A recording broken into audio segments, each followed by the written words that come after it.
Hello, welcome back to another edition of Neon Trash. I'm your lovable host, Tommy the Hammer. It's a new year, 2019, and I thought we would start things off on the right foot with a brand new horror movie review. We're going to be checking out the Nicolas Cage film, Mandy. And this film has been getting rave reviews online. Everything from its cinematography to its soundtrack to the performances of everyone involved. According to the reviews I've read, they've been knocking it out of the park.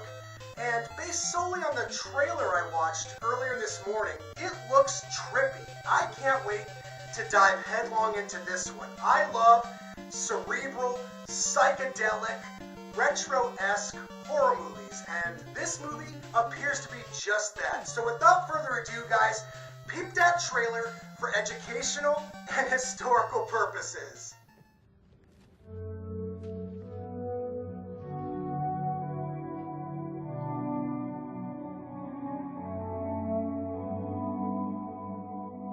Under the crimson, primordial sky, the wretched warlock reached into the dark embrace. His fist closed around the serpent's eye. Strange and eternal. I need you to get me that girl I saw. You know what to do.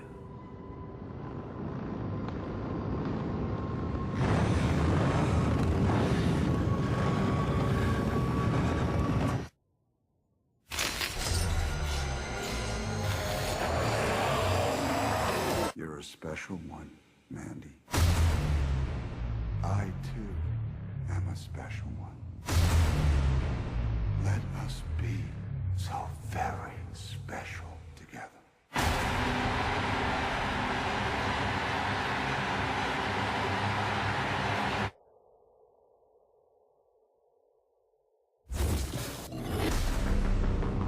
So what you gonna do with that thing? I'm going hunting. So what you hunting? It's crazy evil.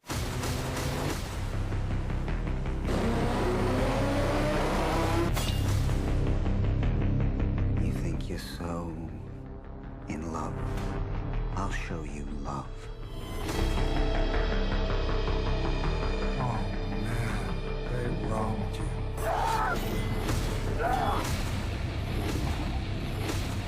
You exceed the cosmic darkness. It glowed from within, strange and eternal.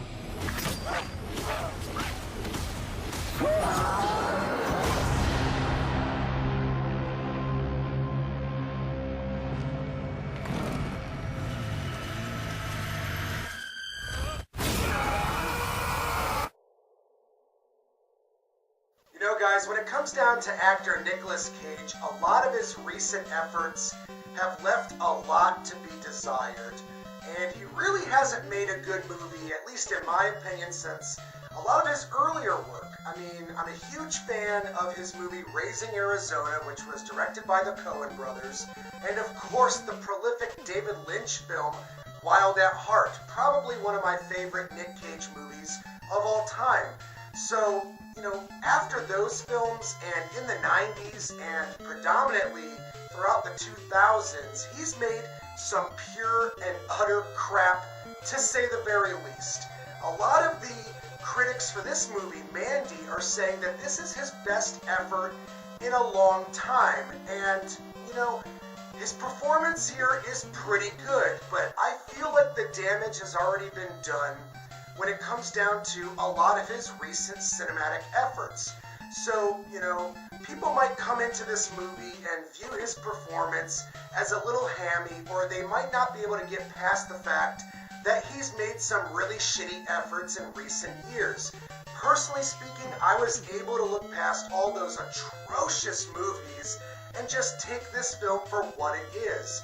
Now, the director of this movie really shines in the cinematic department. The visual sense of Mandy is just jaw-dropping. I love the colors, I love all the arc lights that are used during the different scenes. This movie, for the most part, definitely nails it. Now, the narrative itself is where this movie falters. Most of it just doesn't make any sense, and when you get down to brass tacks, this is just a simple revenge story. The basic premise is that this insane Jesus cult that has had one too many hits of LSD kills Nick Cage's girlfriend, and then he goes on a rampage, mutilating and dismembering every single member of this cult. Now, I like that sort of thing. It reminds me of the Grindhouse films that I grew up with. It's beautiful. It's filmed wonderfully.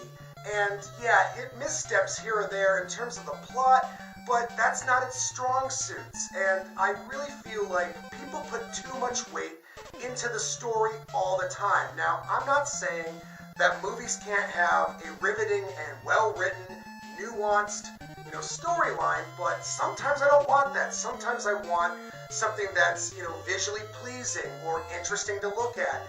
And I think it's unfair to say that a movie where its strong suits reside in the visual sense is not as good as a film that is strongest in the narrative sense. And in recent years, these types of movies have been immensely popular. I mean, with the show Stranger Things, kind of sweeping away audiences on Netflix, and movies like The Void, kind of coming to the forefront, it's no surprising that, Nick Cage would want to dip his toe into that genre. And I gotta commend him on that. This, in my opinion, is probably his best movie in recent years. And if I had to give it a star count out of 10, I could give the film Mandy a solid 7.5.